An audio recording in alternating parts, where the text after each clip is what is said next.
I don't want to. I want to get used to it. You don't use a break. Yeah, no. If you get it to coast. Good morning, everyone. I'm Mayor Pro Tem Gene Goss. I'm here to welcome you this morning to the Mayor's annual State of the City address. It's fantastic to see all of you out here today. I afraid maybe the sun wasn't going to come out, but it came out just in time. So the setting couldn't be prettier, couldn't be more appropriate here in our beloved Memorial Park. I'm reminded that about a year ago, we were all sitting here for council meetings outside. We were the first city council to do that. And it was just an amazing experience. I remember literally freezing out here at nights in November, December. And I remember getting rained on early in the spring, so much so my wool coat was soaked completely through. And then later in the spring, we went through 90-degree heat and kind of sweated it out together. But you know what? We were happy to be here, and our citizens were happy to be here because we could see each other face to face, talking about the issues of the day. And that is as it should be, of course, do that. Anyway, I'm going to lay out our program for you today. We are very honored to have Boy Scout Troop 110 here today, and they will present the colors, and they will lead us in the Pledge of Allegiance. And then we're also honored, after they're finished, I would like you to remain standing after they're finished because we have a treat. Mr. William Buckhalter is here, and he's going to sing for us the national anthem, and God Bless America. So I'd like to turn this over to Boy Scout Troop 110 right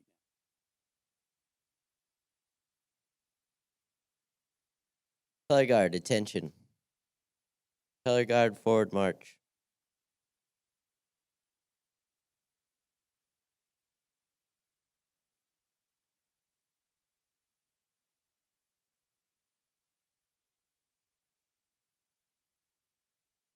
Audience, please stand. About face. Color guard, please post the colors. Now, if the audience would remove any headwear, and please place your right hand over your heart. Please join me in the Pledge of Allegiance. I pledge allegiance to the flag of the United States of America and to the republic for which it stands, one nation, under God, indivisible, with liberty and justice for all.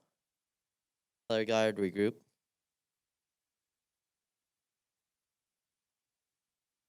Color guard, return to post.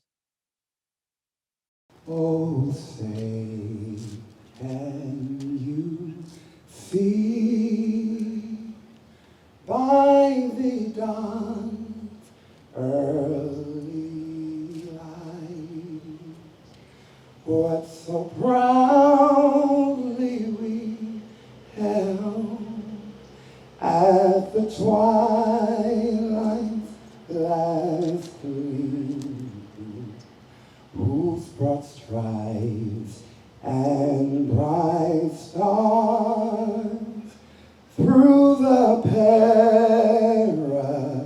perilous fight o'er the ramparts we watched, or so gallantly streaming, and the rockets red glare, the bombs bursting in air, gave through the night that our flag was still there. Oh, say, does that star-spangled banner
Well, thank you, Mr. Buckholder, for that very stirring rendition of the national anthem. And God bless America. I'm going to, my task here today is principally to introduce the mayor.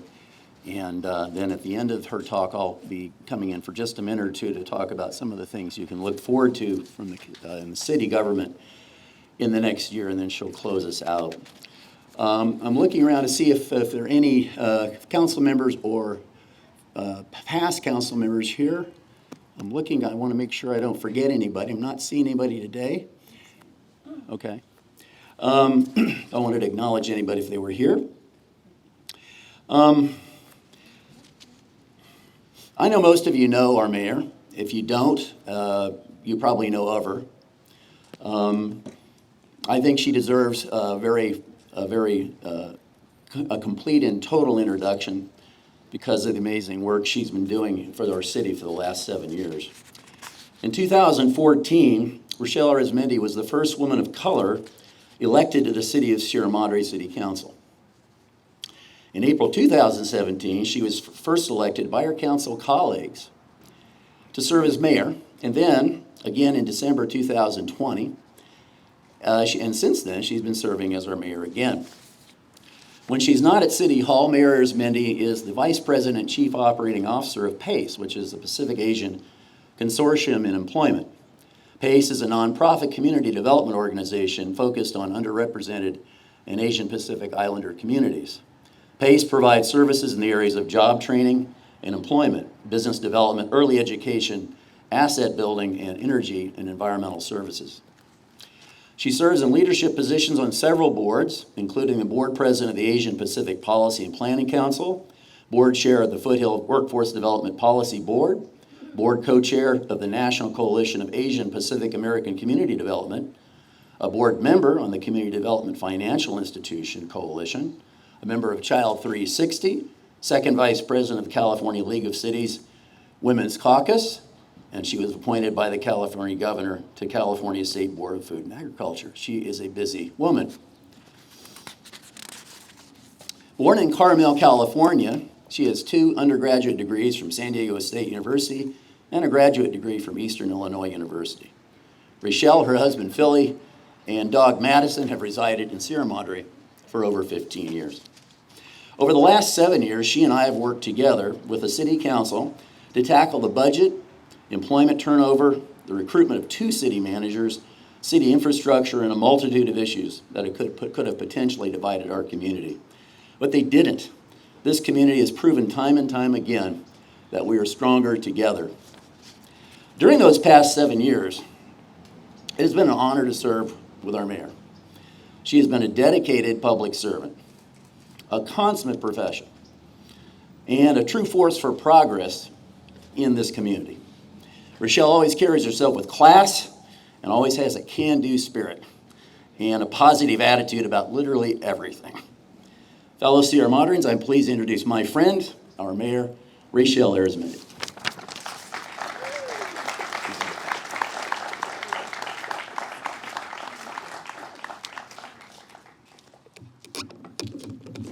Have to adjust the microphone just a bit. Our height is just a little bit different.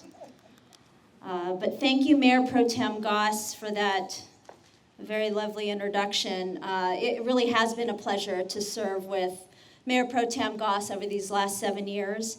And we have a year to go, so there's still a lot of work to do, but I'm thankful for your friendship and your support in all the work that we do here in the city of Sierra Madre. And so good morning, everyone. Thank you for braving the chilliness this morning. I do have to say, my mother told me she came to town for this, and I had a blazer on. She said, "You need a long coat." And I said, "No, I don't need a long coat. It's fine." But I'm glad she told me to wear the long coat because it is chilly. Thank you, Mom, Ophelia, Pastor, my husband, Filiberto Arizmendi, and Mom, Martha Arizmendi, for coming out and supporting and for all of your support that you always provide throughout the year. A special thanks to our Boy Scout Troop 110 for coming out this morning, and also William B. for your lovely rendition of of the Star Spangled Banner. It was really lovely to hear you, and God bless America. I do want to recognize the council members, although I don't think they're here today. We have Council Member Edward Garcia, Council Member Kelly Krebs, and also Council Member Robert Parkhurst, who I know were not able to make it today, but it's been really great to be able to serve with them over these last few months. And also special recognition to our staff, commissioners. I'm glad to see you out here. I'll definitely name you by name at the end of the program, and our volunteers, because without each and every one of those people, we are unable to do the work that we are able to do here in the city of Sierra Madre. Our last State of the City was provided 1 month before the pandemic hit. That was in February 2020. And at the time, it was Mayor John Harabedian, as well as Mayor Pro Tem John Capocha, who provided that State of the City then. And the two of them, who we fondly call the Johns, split the State of the City address, and they also split their mayorship. Our terms had changed because of the election cycle, and it was great to see both of them there presenting. The theme of that time was the golden age of Sierra Madre. And I think that's interesting because we haven't had a State of the City since then. And if that was the golden age, I would say now we're just polishing off that gold, we're dusting it off, because things are still good, but we had that little thing called the pandemic in between. And what we've been able to accomplish since then and where we are today, we are Sierra Madre, stronger together. So my intent in presenting today is in 3 parts. I do want to take a moment to look back during the pandemic. A look back, I want to take a look at where we are today with a year in review, and then also looking forward. And I'll be happy to welcome Mayor Pro Tem Jean Goss to be able to share that part of the looking forward. So I do want to start off with a look back in the year of COVID, because again, it's been a while since we've had a State of the City. Our response here at the City of Sierra Madre really was impactful in a way that really helped the community. And we launched a program called Sierra Madre Cares, and during that time, we were able to help businesses in different ways. We offered grants to the businesses in town, but we also invested into outdoor dining. And now that's everywhere. We see outdoor dining in every city we go to. But I have to brag a bit. We were one of the first cities to do that. And not only did we allow for the facility permits to occur with that, but we invested our own general fund dollars because we knew how important it was to support our businesses. And so that, including other outdoor facility use permits, we established so that we can support the operation of local businesses with uninterrupted services in the city and throughout the park. We also were able to assist with utility bill grants so that if some of our residents were going through difficult times with income coming into the household, we assisted by paying some of their utility bills. We also ensured that we had waivers for penalties, and we ensured that no utilities were turned off throughout the city. And like Mayor Pro Tem Goss had shared, we did city council meetings in the park, and that was revolutionary at the time. And it truly was up here, as he had shared, where we stood in the rain in some days. I know we watched the Dodgers win a big game. We all stood up. The World Series we had up here, and we had it up on the television because it's Southern California, even though I'm from Northern California and a Giants fan, sorry. We cheered on that day, but it really was important to have those meetings at the park because what we heard during that time is residents did not feel they were being heard. And as much as the Zoom meetings have been effective so that we can continue meeting, what we were not able to do is hear as much from our public as we wanted to. So those meetings in the park were something that we did during the pandemic. We also provided meals to the senior community. Over 15,000 meals we were able to provide during that time. And that's all because of the work of our community services and also with the help of Monte de la Rosa. This next piece I really want to highlight is because as we saw other cities that were reducing in their services, reducing and laying off with staff, what we did here is we kept every single person employed. We did not let anyone go. We had to pivot a bit in how work was done. Our library had to reinvent themselves, and they did so successfully and had contactless library checkouts, and they've been able to provide services in a different way. And I have to say their TikTok is one that you should all follow because they're very effective and good at that. But we also want to have our special thanks to our utilities and public works. They were just as busy during that time as they were pre-COVID, and we're thankful that we're able to keep all of our staff on board. And one thing I also wanted to highlight is our staff is a relatively small staff, but we are mighty. But during the pandemic, if someone was affected or exposed by COVID, we had to quarantine groups of people. So when you're looking at our fire department, our police department, we had groups that were out for days. And we'd have our staff working back-to-back shifts. So I'm very thankful that we're able to manage the work, manage the services without laying people off, but understanding that it impacted us pretty significantly. And lastly, I just wanted to highlight two groups, and this was not city-driven, but our Sierra Madre Thrives. It was a group of residents that just felt the need and compassion for people and wanted to make sure they were supporting our businesses.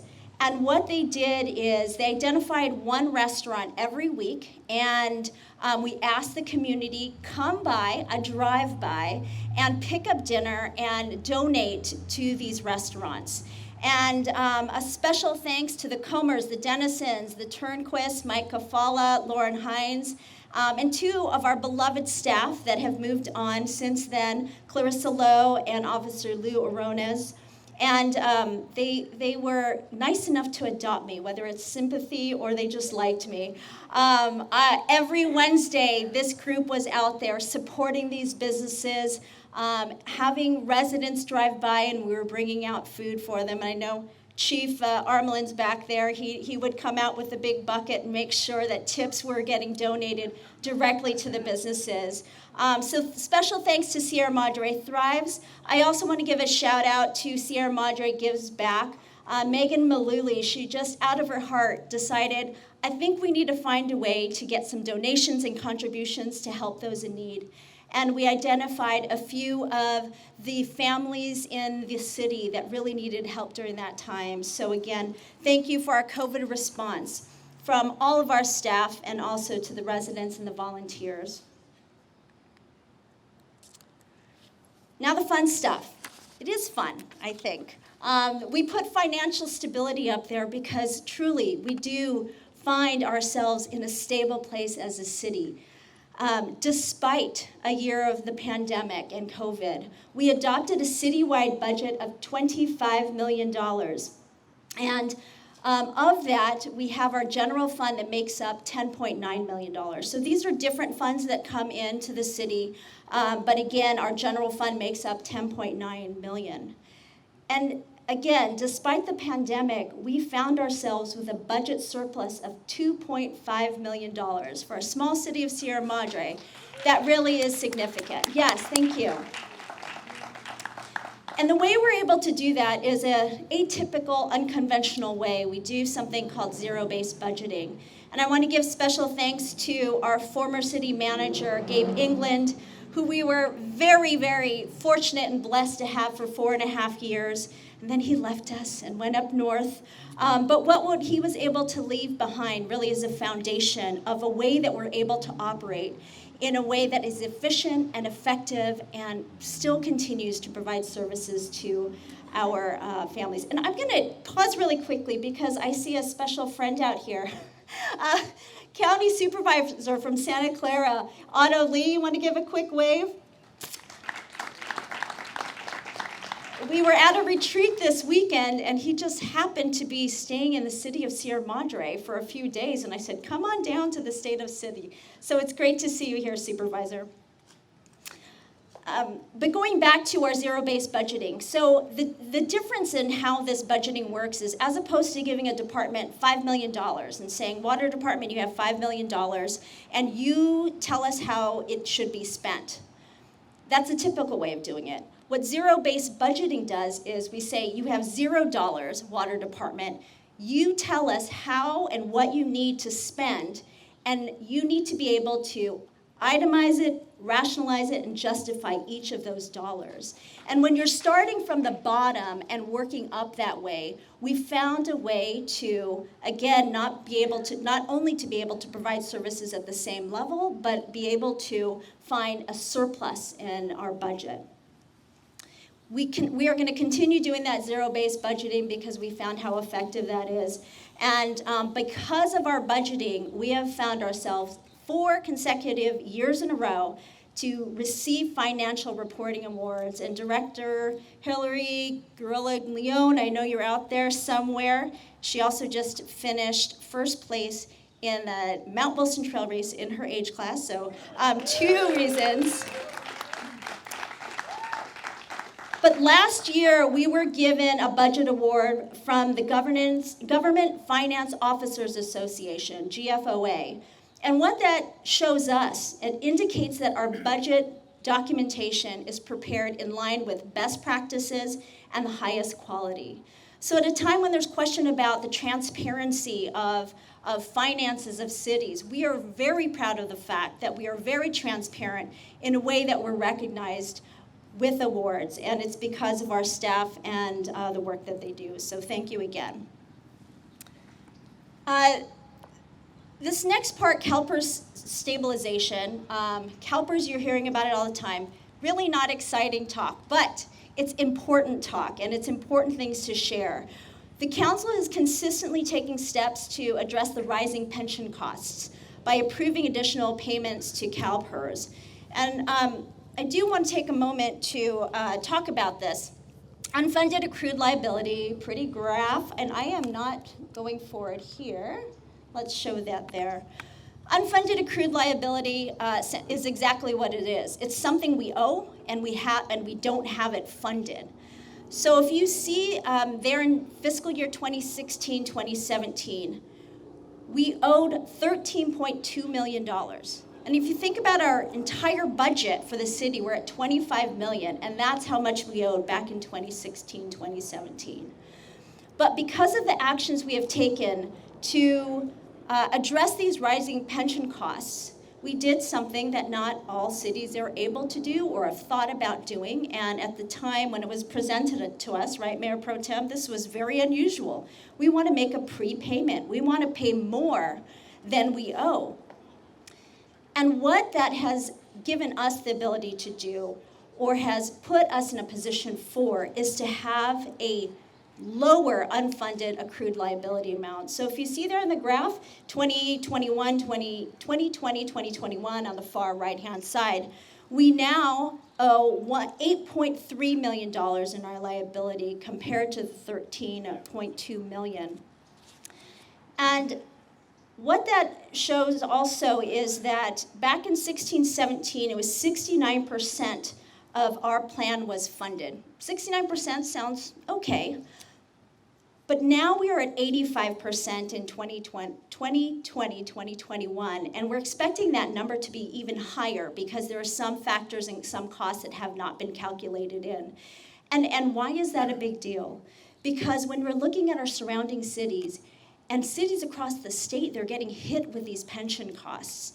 And when you have liabilities that are only, the pension plan is only funded in the 60%, 70% range, cities are getting forced, and municipalities are getting forced to look at special bonds that they're taking and borrowing against. They're looking at taxing their residents, getting special property tax just to pay that piece.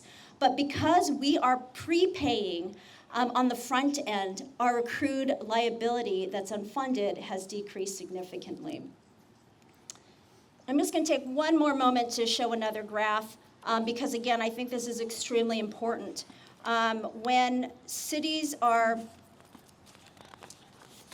excuse me.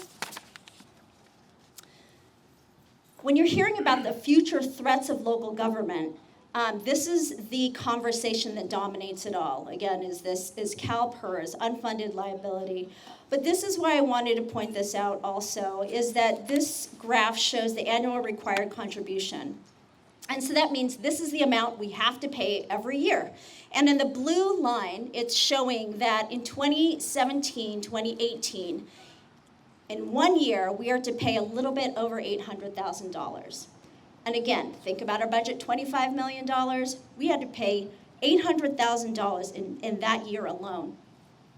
The blue line continues to show how much we would owe every year. So if you look at one of those peaks, 2020, 2021, which would be this year, $1.3 million is what we'd have to pay in 1 year. And if I'm going to take you all the way to the very end of the blue line and 25, 26, we'd be paying $1.5 million in just 1 year because of this, because of the pension. But most important color on this graph is orange. And orange shows what we are paying now because of our prepayment. Because we're able to put money on the front end, we are able to have a lower annual amount. If you think about this like a mortgage on a house, as long as you don't have prepayment penalties. But if you're paying more on the front end and there's a principal, you're paying that down, and there's less amount that you have to pay each year or each month in that case, possibly. But the orange line shows the pension obligations after prepayments. So this year, as opposed to paying $1.3 million just for pension, we are paying less than $600,000. That's almost half as much as we're required to pay, that we would have been required to pay had we not taken action. And what that does for each and every one of you here is that allows for services. That allows us to use dollars that would normally go to CalPERS to be used right here in our city and right here to be used as services. So we're very, again, proud of this fact. We're going to continue to monitor our obligations in order to stabilize the rising costs. But again, if you're looking around the region, you're looking across the state, this is extremely important to municipalities because as to how much it takes out of our annual budget every single year so we can just keep up with it. But again, so proud of the work that our finance team has been able to do and our staff. Next thing I wanted to highlight is the infrastructure. I know for me, and maybe Mayor Pro Tem Goss, you can say the same thing, a lot of our phone calls come in for, or emails come in for streets and the sidewalks and how they're uneven and the tree roots are pulling them up. We continue to do a lot of our sidewalk and street improvement projects. But we have other projects that we're really excited about. We just approved a solar project, and the reason that is so significant is that it'll provide 554 kilowatts. I have no idea how much a kilowatt compares to either, but if you think about it this way, it's going to offset our water department's energy use for the distribution process. And that translates to eliminating up to 715 tons of carbon emissions annually. So that's on an annual basis. So this is a big project. There's some costs that we're anticipating that we did not anticipate initially. But again, we know that the end result will really be beneficial to our city by eliminating those 750 tons of carbon emissions annually. New cell towers going up right in front of Public Safety Building. And I know if any of you have lived here long enough, our mountains, as beautiful as they are, does not give us the best cell reception. So our new AT&T cell tower will be coming up.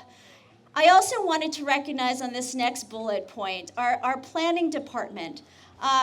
They don't get sometimes some of the love and warm fuzzies as our other department, because they're inside the City Hall and they're looking over paperwork. But they've been extremely busy over this last year and a half. Special thanks to Vincent Gonzalez, our director that's back there, and the team.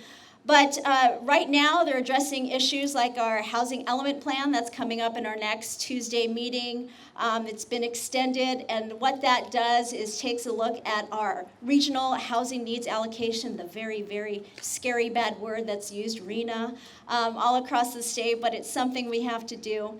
But even during all of that time, they approved 30 ADUs, or accessory dwelling units, the granny flats.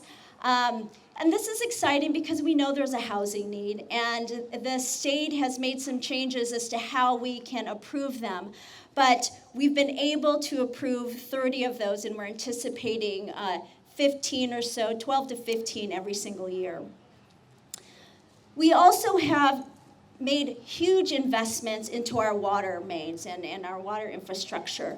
Unfortunately, we deferred maintenance over those water infrastructure pipes over the years. It's a 100-old water system, and we kept, and I like to, Mayor Pro Tem Goss used to say this all the time, we shouldn't be kicking the can down the road. And we kicked that can a little bit too much, where we were seeing 400 or 500 leaks every day. And I know all of you sitting in this audience, I see all the nods.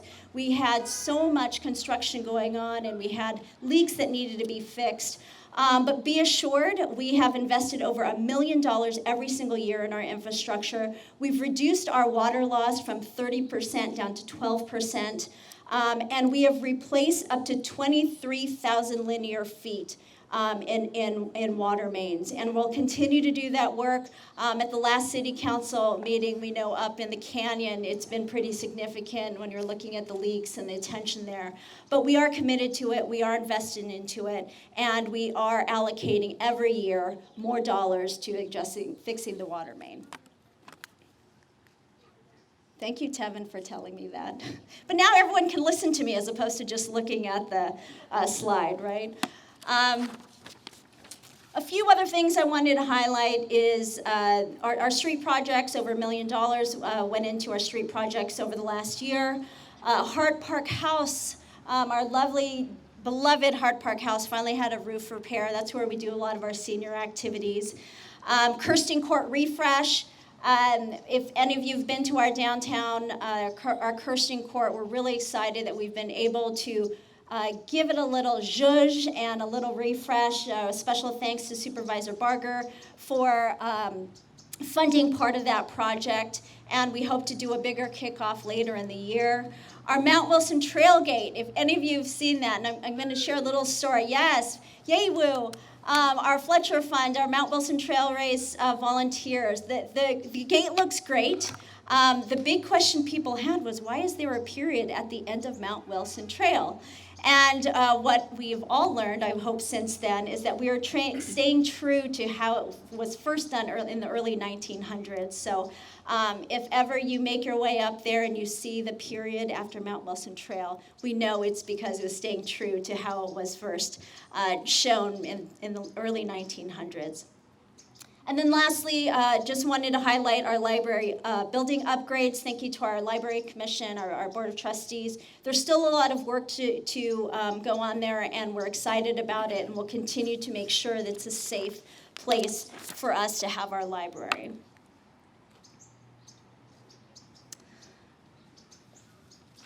Now I wanted to highlight a few things that we've been doing in our community. So much has gone on, even again, despite the pandemic. It's really been a time where we know how important it is to have resources, to have activities in our community, because now that we tend to be home a little bit more in our city a little bit longer, we wanted to make sure that we continue our community services. July was National Parks and Recreation Month, and our Community Services Department, they have remained dedicated to building healthy and resilient and safe recreation programs. And some of these programs are things we've had every year, but we had a pause back in 2020, and we're so happy with the fact that we've been able to continue doing some of these events. Mount Wilson Trail Race, as I shared earlier, this just happened in October. We have been able to continue our movies in the park, our summer fun in the park. This last summer with the Sierra Madre Playhouse, they had a production here of Charlie Brown right here in this band shell, and it's been great to be able to partner with the Playhouse in ways we haven't before, and in innovative, creative ways to make sure that it's safe, but also a time and place for our community to come together. We had our 4th of July celebrations as we have during past years with the 3rd of July Madre Stars and Stripes block party. We had our 4th of July parade. Our Halloween happenings this last Saturday, I think, was probably the most I've ever seen in attendance to the Halloween happenings on that Saturday night. It was so wonderful to see everyone out. And we'll continue to have our Winter Village Festival. And then I'll also share a little bit about, I said earlier about the meals that we were served, but again, a special thanks to our community in making sure that we are serving our seniors and with those over 15,000 meals that were served. All of this work is not all city-driven. I do want to recognize all of our community groups. I know we have a lot of them recognized here. Our commissions obviously play a very huge role in that work. But other local organizations like the Civic Club, the Kiwanis Club, Rotary, Sierra Madre Community Foundation, Women's Club, Mount Wilson's Trail Race, Fletcher Fund. There's so much of our volunteers that make all of this type of work happen.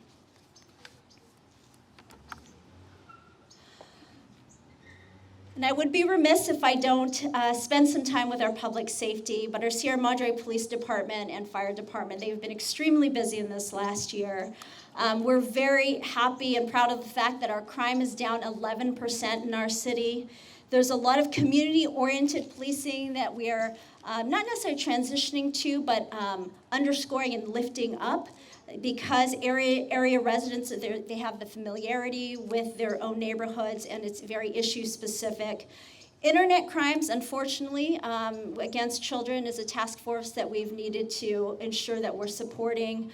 We have our traffic enforcement plan. I still see our U-turners every day. Yep, I'm seeing nods in the audience. We are trying to do a lot more education on that, but we're also doing enforcement in other ways for traffic enforcement. Public education, we've had active shooter and fraud prevention, especially during the pandemic. As you know, fraud, it was just rampant, whether it was phone calls, emails, and just making sure everything is legitimate when they're coming through. But that education piece was extremely important. We have annual Public Safety Week. We had National Night Out and Neighborhood Watch program. And again, we're thankful to our police department being able to maintain those city services and resources to our community. There's a lot of little words here, and it's very small, but I will highlight a few things about our fire department. And I think, is that our Foothill Air Support Team, possibly. I got to fly in the helicopter a couple with my buddy Tevin here, so we can get a feel as to what our air support team really does for us. And I think that was them. Was it them? Okay, our fire department. So much they've done throughout the last year. We had Easter drive-through, COVID style. They've had wildfire awareness nights, as well as fire prevention weeks. But operationally, I really wanted to highlight this also, is that we were able to get almost $400,000 in grants and in-kind, and that was through the California Conservation Corps. And what they assisted us in doing is clearing out and cleaning out a lot of the vegetation that was really overgrown in our Mount Wilson Trail and our Bailey Canyon Trail also. And with the help of 5 different crews, 1 from Los Angeles and 4 from Pomona, we had a total of almost 12,000 person hours to clear and to clean out 20 total acres. And again, that is not money that came from our own general fund. We were able to get almost $400,000 in that in-kind funding. And we're very thankful for that. And then we have a fire engine that's ordered. It's fun, but it's also overdue, and that's getting built, and we hope to receive that early next year. The other item I wanted to highlight here is our mutual aid. And again, it's on the right-hand column. It's very small, but what you're going to see there is how our fire department has assisted throughout the state in all the fires. And we had 10-day deployments, 17-day deployments, 15-day deployments. That means that our team was out on different fires, whether it was the Beckworth fire, the Immigrant fire, Caldor fire, and I'm sure you've heard of all these, but it is our team that was deployed out there to assist in mutual aid. And the reason that is so important is not only to help our neighbors, but it's also because when we have fires here, like the Bobcat fire, we have that mutual aid where we can rely and depend on our fellow neighborhood agencies, statewide agencies to come and assist us also. So again, if I can get a quick applause for our fire department, our police department, our public safety. Their work is just so critical to what we're doing. And with that, I would like to invite Mayor Pro Tem Goss. And again, I'm so looking forward to not just what he's going to share, but also because we're looking forward to his leadership as mayor next year. And it's been, again, so amazing to be able to work side by side with him because as much as we love our new city council members, they're still newbies and they've been doing a great job. But when I'm working with Mayor Pro Tem Goss here, we've been experiencing a lot of these issues and concerns over the last almost 7 years together. And I'm thankful that we have been able to do it together because we've been able to accomplish so much during that time. So Mayor Pro Tem Goss, the floor is yours.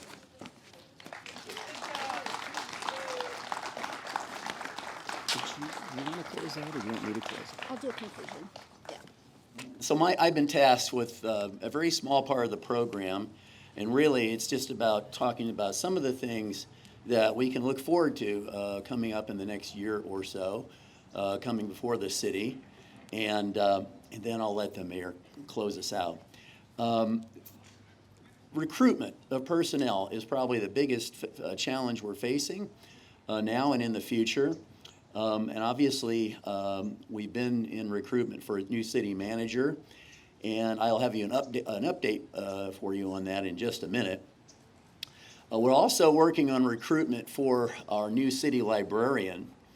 As I'm sure most of you are aware, Christine Smart left recently, and that leaves very big shoes to fill. Our library is a very beloved institution in town. And speaking as the council liaison to the library board, I know that recruitment is going to be critical.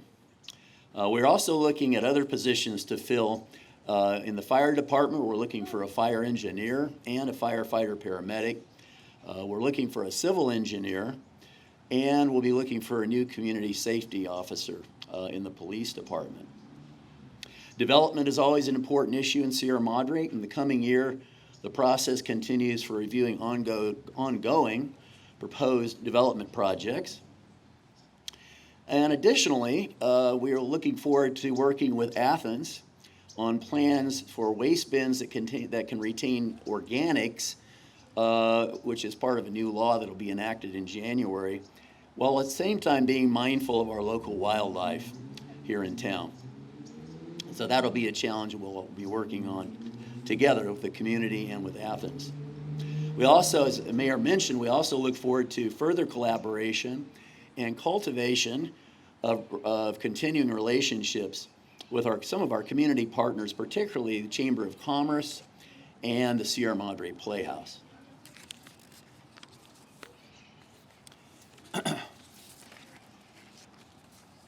Before I turn over the mic to the mayor, so she can close this out, she has asked me to make an announcement. The recruitment process for our new city manager has in fact concluded. It was very competitive. Sierra Madre will benefit from that, as we selected the very best person among a group of highly qualified applicants. I am very excited to announce that our new city manager will be our interim city manager, Jose Reynoso. Could you please join me in congratulating Mr. Reynoso? Come on up, Jose.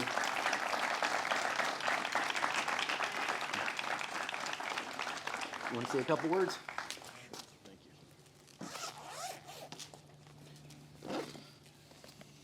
I got to tell you, it's an incredible honor and such a privilege to serve as the city manager for the city of Sierra Madre.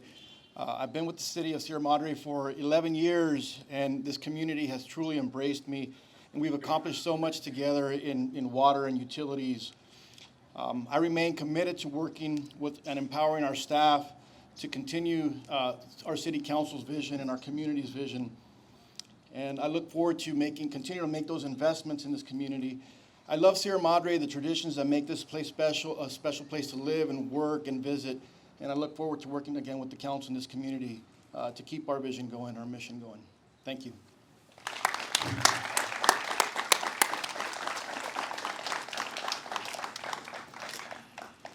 And with that, I yield the floor back to Madam Mayor Arizmendi.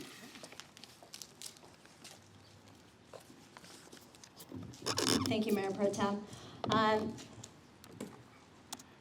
Before I conclude, I wanted to share a little bit more about some of the looking forward. Some of our proposed development, we have our Stonegate and One Carter and the Meadows. And as we're looking forward, there's a lot of work that has to be done there. There's a lot of feedback, especially on the Meadows part, that we're expecting, so that we can ensure that as we're assessing, evaluating the proposed projects, that we're doing really what's best for the community. I also want to share a few things about our additional plans. Mayor Pro Tem hit on most of those, but I also wanted to highlight that ARPA, or American Rescue Plan Act, dollars are coming down, and we also, because of the surplus that we've had in our budget of the last few years, we have a reserve that we are looking to utilize with the ARPA funds as to how to best prioritize the projects that are needed in the city. And we're proud of the fact that we've been able to save money, but now we're looking at how do we use the money in the most effective way, in ways that will really benefit the residents and our city. And so I think there's a lot of exciting things to look forward to in the upcoming year, and we'll look forward again to Mayor Pro Tem's leadership in the upcoming year. But before I conclude, I do want to thank everyone that really has helped contribute to this. All of this work and all these projects and accomplishments could not be done without our amazing staff and committed commissioners, volunteers, and community volunteers. So if you can please be patient with me, and I just wanted to read off our executive team here at City Hall. We have Assistant City Manager Miguel Hernandez, City Clerk and Administrative Services Manager Laura Aguilar, Finance Director Hilary Garola Leon, Public Works Director Chris Semino, Chief of Police Roderick Armelin, Chief of Fire Brent Bartlett, Community Services Director Rebecca Silva Barone, and Librarian Interim is Laura Garza, and I think our Utilities Director we have Ms. Can't see that far, but hello. So if you can, just give them all a round of applause. I know that, let's stand back there. There's, a lot of the times City Council, we get to sit in the front and yay, we get applause, and sometimes the boos, we understand that. But again, it's the work of our team, and those are executive team, and they have team members that support the work that they do every day also. I also want to take a moment to recognize our commissioners. I know some of you are here. You want to just wave your hand really quickly, and I'm going to, thank you. I'm going to read them off because it is important that we take the time to recognize them, because their work also sometimes goes unseen, and they're meeting on a monthly basis, planning commission they're meeting twice a month to assist our entire city in getting this work done. So Planning Commission, we have Bob Spears, Tom Dennison, John Hutt, William Pesner, and Peggy Dallas. Library Board of Trustees, Richard Proctor, Susan Gallagher, Laura Palmer, Rodney Spears, and Catherine Addy. Community Services Commission, Lisa Kerrigan, David Uch, Karen Rwinski, Andy Ben Cosme, Tom Sullivan. Senior Community Commission, Sally Olson, Anita Thompson, Marlene Enmark, Jackie Pergola, Patrick Holland, and Patricia Kroc. And lastly, our Energy, Environment, and Natural Resources Commission, or otherwise known as the ENER Commission, Jessica DeBusk, David Robinson, Carolyn Dasher, Vicki Wright, and Jessica Lim. If we can give all of them a round of applause for all the work that they do.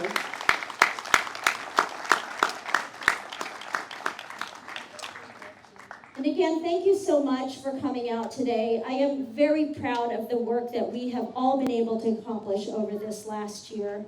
Sierra Madre really is stronger together.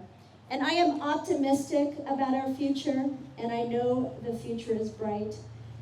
And with that, again, I want to thank you. We have some refreshments here on the side. I've got dancers that are coming out, and that we're going to have to move some of our, if we can get some assistance in moving things out here. I will have to say, Miss Amy, I don't know if you're out here, I did ask her if she could share the first 2 8 counts with me so I can dance with the team, but I never got the call back, so I don't know if that's a sign. But we're excited to have them here, and I am going to ask for staff who can help clear out the stage. We are going to welcome our dance team, Sierra Madre dance team, for our closeout, and then I would like to invite all of you again for refreshments. Thank you so much for coming out, and Sierra Madre together.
That's all you ask of me, darling. It is no joke. This is lycanthropy. The moon's awake now, my eyes wide open. My body's craving, so feed the hungry. I've been devoting myself to you Monday to Monday and Friday to Friday. Not getting enough retribution or decent incentives to keep me at it. Starting to feel just a little abused, like a coffee machine in an office. So I'm gonna go somewhere closer to get me a lover and tell you about it. She won't in the closet, open up and try to sleep. She won't in your closet, let it out so it can breathe.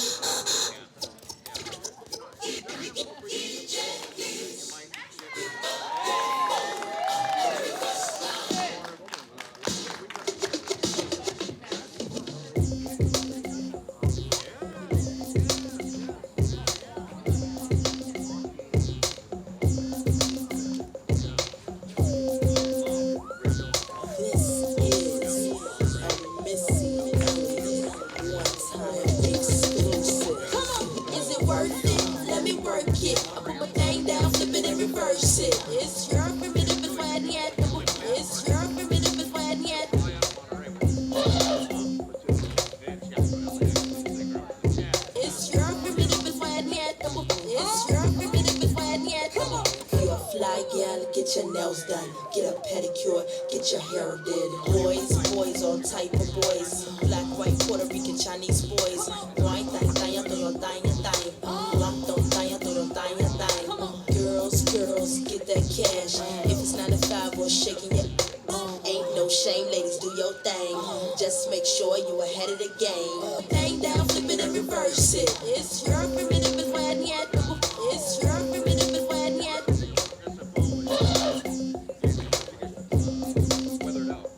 It's your primitive and when yet. It's your primitive and when yet. Come on, simple fellas. I like the way you work that.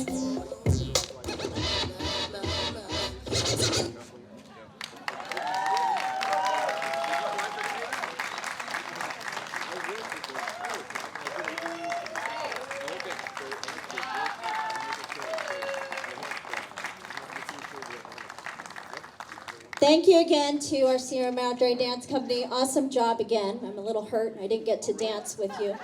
But but before I ask you to join us for refreshments, I also want to thank Declan Floyd's coming out from Senator Portantino's office. I know that Congresswoman Chu's office had reached out also, and I like to think maybe Holden, Assemblymember Holden's office reached out. But thank you for supporting. It's great to see you out. And please join us. Thank you, everyone. Have a wonderful weekend.